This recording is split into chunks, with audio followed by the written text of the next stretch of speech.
અરવલ્લી જિલ્લાના સુપ્રસિદ્ધ યાત્રાધામ શામળાજીના અટકેલા વિકાસ અને વિસ્થાપિતોના પુનર્વસન મુદ્દે તાલુકા કોંગ્રેસ સમિતિ દ્વારા મામલતદારને આવેદનપત્ર પાઠવવામાં આવ્યું હતું। જિલ્લા કોંગ્રેસ પ્રમુખ અરુણભાઈ પટેલના જણાવ્યા અનુસાર વર્ષ 2011માં વિકાસના નામે 100થી વધુ દુકાનો અને 200થી વધુ મકાનો તોડી પાડવામાં આવ્યા હતા, પરંતુ 15 વર્ષ વીતવા છતાં હજુ સુધી અસરગ્રસ્ત પરિવારોનું યોગ્ય પુનર્વસન કરવામાં નથી આવ્યું।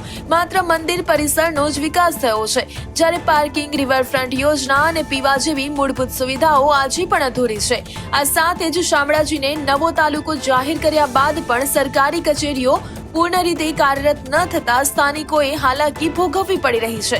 કોંગ્રેસના આગેવાનોએ માંગ કરી છે કે ટીપી યોજનાને ત્વરિત મંજૂરી આપી વિસ્થાપિતોને ન્યાય આપવામાં આવે અને યાત્રાળુઓ માટેની સુવિધાઓમાં તાત્કાલિક વધારો કરવામાં આવે। જો તંત્ર દ્વારા હકારાત્મક કાર્યવાહી નહીં કરવામાં આવે તો આગામી સમયમાં ઉગ્ર આંદોલનની ચીમકી પણ ઉચ્ચારવામાં આવી છે।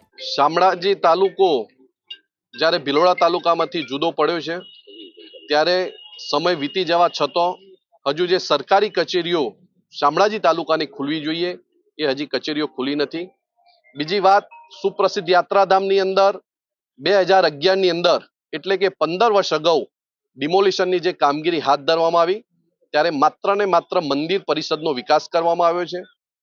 15 વર્ષ બાદ રિંગ રોડની કામગીરી શરૂ કરી છે, પણ જે લોકો 100થી વધુ લોકોની જે દુકાનો તોડવામાં આવી, 100થી વધુ લોકોના મકાનો તોડવામાં આવ્યા, એ લોકોને પુનઃ વિસ્થાપિત કરી અને દુકાનોનો લાભ આપવો જોઈએ એ આપ્યો નથી।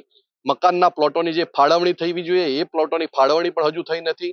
કેટલાક લોકો તો આજે 15 વર્ષે પણ તંબુમાં રોકાય છે। એટલે સરકારશ્રીને અમે વિનંતી કરવા માટે મામલતદારશ્રીને આવેદનપત્ર આપ્યું છે અને કહ્યું છે કે ભાઈ તમે આ સુપ્રસિદ્ધ યાત્રાધામ શામળાજી હોય ત્યારે અરવલ્લી જિલ્લાને જેમ હંમેશા અરમાયું વર્તન રાખવામાં આવે છે એવું તમે ના કરો। પુનઃ વિસ્થાપિતની કામગીરી પણ તાત્કાલિક ધોરણે કરો। રિવરફ્રન્ટની જે વાત છે એ પણ તમે તાત્કાલિક ધોરણો કરો અને શામળાજી યાત્રાધામની અંદર પાર્કિંગની પણ સુવિધા જ્યારે નથી એની પણ સુવિધા તાત્કાલિક ધોરણે કરવી જોઈએ। એમ આ શામળાજી જે યાત્રાધામ છે એનો સર્વાંગી વિકાસ તાત્કાલિક ધોરણે હાથ ધરાય એ માટે મામલતદારશ્રીને અમે આવેદનપત્ર આપ્યું છે।